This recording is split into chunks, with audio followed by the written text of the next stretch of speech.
What up, guys? It's your boy Traptrix Studios coming at you with another spicy deck profile. Today we have updated Traptrix for the August 2020 quote-unquote format. Yeah, I know with COVID and everything, events aren't exactly happening right now, but I think that this deck, if say that COVID's gone tomorrow and the format remains exactly the same as it is now, this deck has some really good matchups, some okay matchups, and just overall is a very strong deck that I think a lot of people are just sort of not aware of.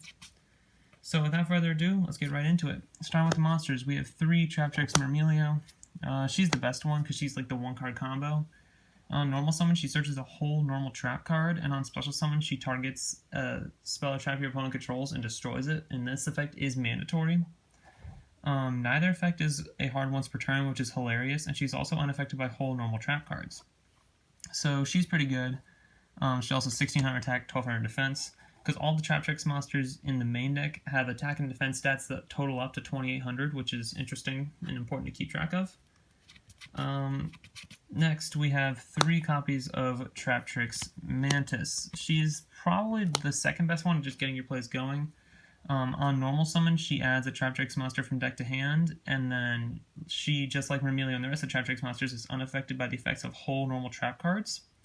And then, as a quick effect, you can target one set card you control, bounce that to the hand, and then you can set a spell or trap from hand. So she's really nice just to dodge like the Cosmics, the Twin Twisters, even like a Lightning Storm or something. Like, she's good at dodging that stuff. Just a quick warning, I'm actually not playing Judgment in this deck. Just because I'm not afraid of much back row removal. Evenly sucks against this, like, Evenly doesn't suck against this deck, like, yeah, it can be pretty good, but the thing with Evenly is, like, it's still going to trigger Sarah, so I'm still going to plus off of it. Obviously, I lost a lot of my back row, but I'm just going to get new back row, and you lost your battle phase, so, like, yeah, that's a thing. Lightning Storm isn't great because all of our stuff is chainable, for the most part, with the exception of our trap holes. So this deck really doesn't care too much about back row removal, which is a really nice thing that a lot of, like, control decks in the past kind of struggled with. And it's just really good. Last 3 of monster for the Traptrix core is the 3 copies of the Dionea. This card is incredible now because we're not playing Utopia Double anymore. And I'll explain why, because I know that card was usually staple in this deck.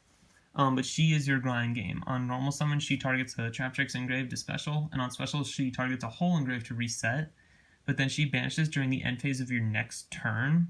So it's important to keep track of that, but again, that's where Mantis's effect comes up, where you can just bounce the thing that you reset back to your hand, and then you can set it from hand so it no longer gets banished anymore. So basically, she doesn't give you infinite grind game, but this deck just can grind for so long because of Dionea, especially since we have cards like Daigusto Emerald off the list now, which is amazing. And then the 10th Traptrix monster is 1 copy of Atrax. We play her just because, she's a 10th Traptrix monster.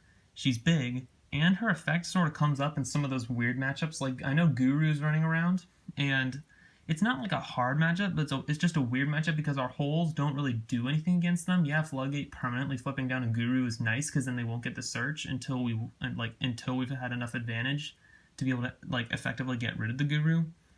But, like, she's just useful in the situations where these are not.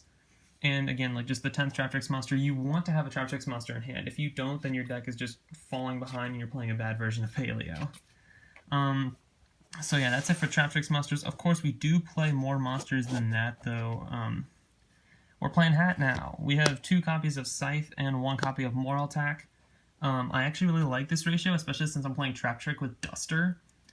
So even if we don't open Sanctum, but we open Duster and one of these, we're still able to Duster this when we set them, and then we still have them under, like, the Scythe for the turn. And this engine is just really nice because when you don't open a Traptrix monster, if you Sanctum for Scythe, usually you're slowing them down for a turn anyway. So you're not playing, like, cards like Extravagance or whatever, but you're effectively just, like, blanking a turn, which means you have an extra card to work with, which is really nice. And these monsters are huge too. Like, this is another reason we aren't playing double anymore, because Scythe is 22, Moral Attack is 21. So that's a quarter of their life points gone, and Traptrix doesn't have a huge issue putting out a ton of damage. Again, it can be a little bit difficult, but, like, with the way that the deck works, you're able to extend pretty far now with all the new pieces of support that we've gotten, and it's just really awesome now. Because Utopia Double or Nothing was a brick. It's a really good card, but it's a garnet that you just don't want to have. Last monsters are, of course, Triple Exceed, This card is fantastic in this deck. Raise the ceiling super high. There's a little bit of a god combo that I can explain later on in the video. But this card is just super good. Another extender for the deck. Just becomes 2 level 4s, so you can make a Rafflesia right off the bat with your Sarah, and it's just amazing. And then the last monster is, of course, 3 copies of the Ash Blossom Enjoy Spring, because this is Hat. You gotta put some hand traps in here somewhere. This is just the most generic and best hand trap because of that.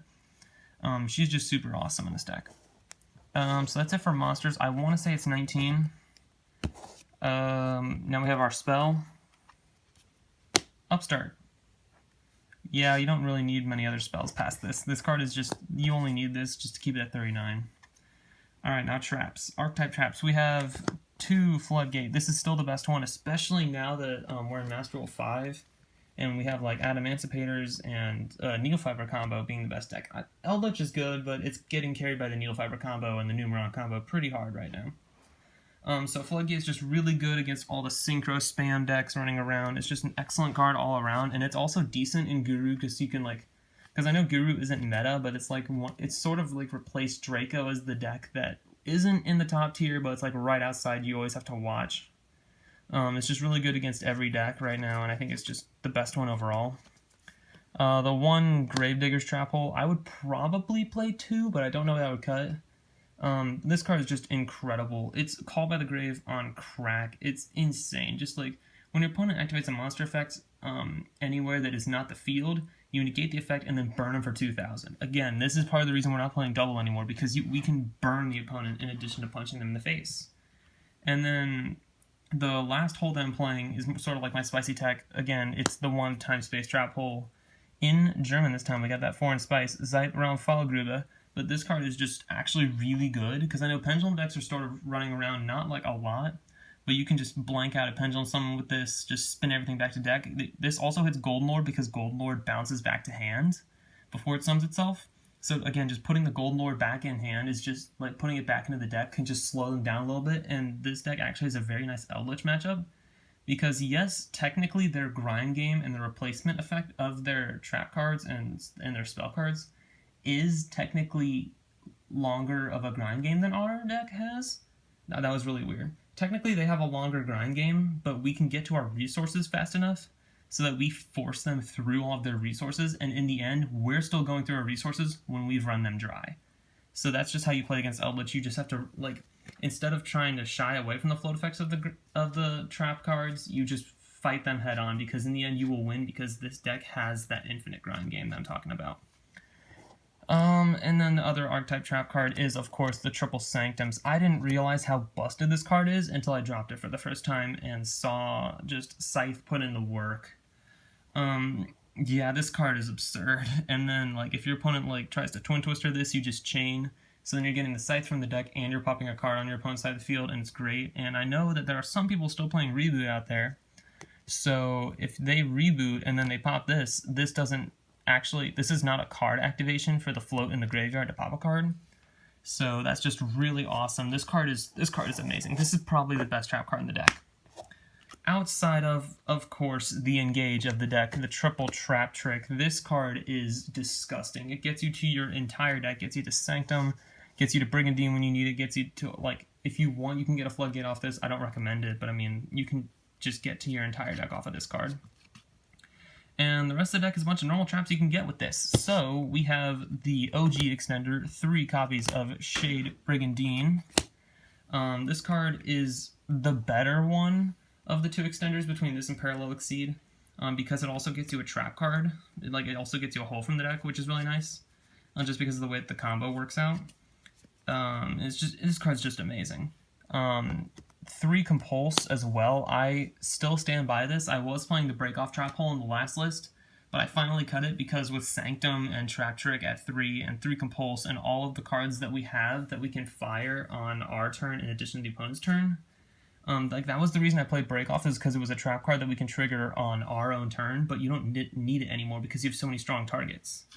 And then to round out the main deck, we have 2 copies each of Lost Wind and Heavy Storm Duster. This would probably be Imperm, but the reset effect of this card is insane because, again, it lets you cycle through Sarah once again. Like, anything that lets you trigger Sarah is good in this deck.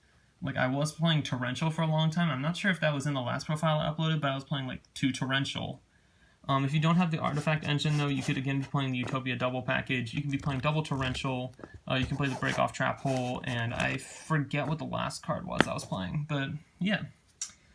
40 in the main. Going into the extra, we have 3 Bay, triple Traptrix, Sarah. This is the reason the deck is good. I mean, I see some people playing 2 of this.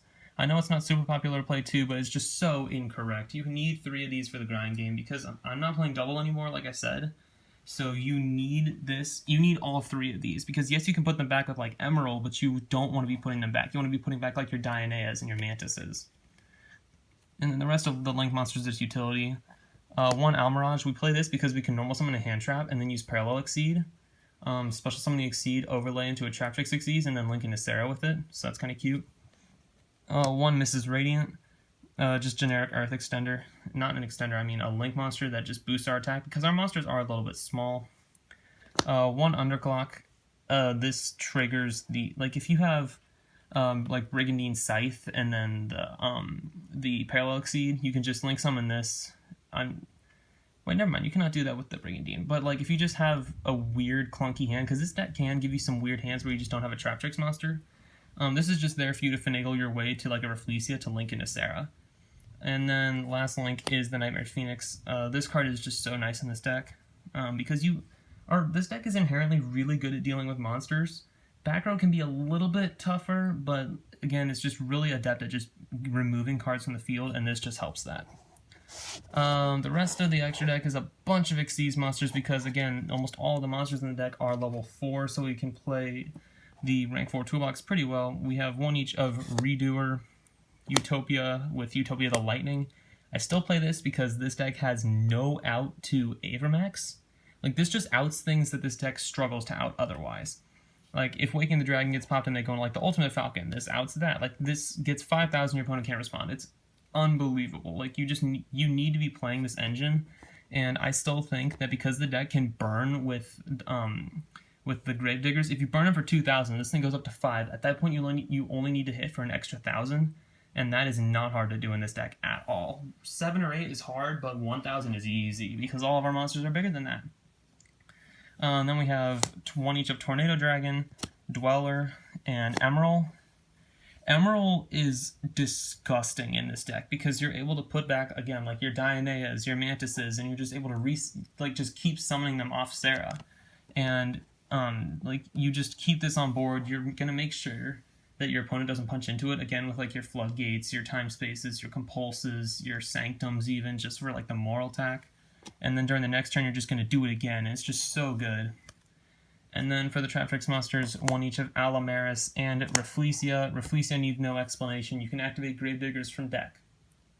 Yeah, that's pretty good. And then Alamaris, it's the second effect, I think?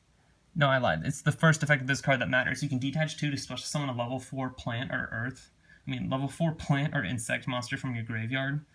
This effect is just incredible because, again, you can bring back Dianea and reset another hole. You can bring back Mantis to bounce back the hole that you set off Dianea, and then make sure that doesn't get banished, because that is the way you lose, is if you don't carefully manage your trap holes and just let them get banished, because again, we're playing fewer trap holes than we did in the past, so we have to make sure that we let the least amount of them get banished as possible. So yeah, that's just about it. Hope you guys enjoyed. Make sure to like, comment, and subscribe. Make sure to tell your friends, because I'm happy that I'm able to do this for you guys. I'm happy that you guys are seeing this. Hope you all are doing well in these crazy times, and I will see you all later. Peace.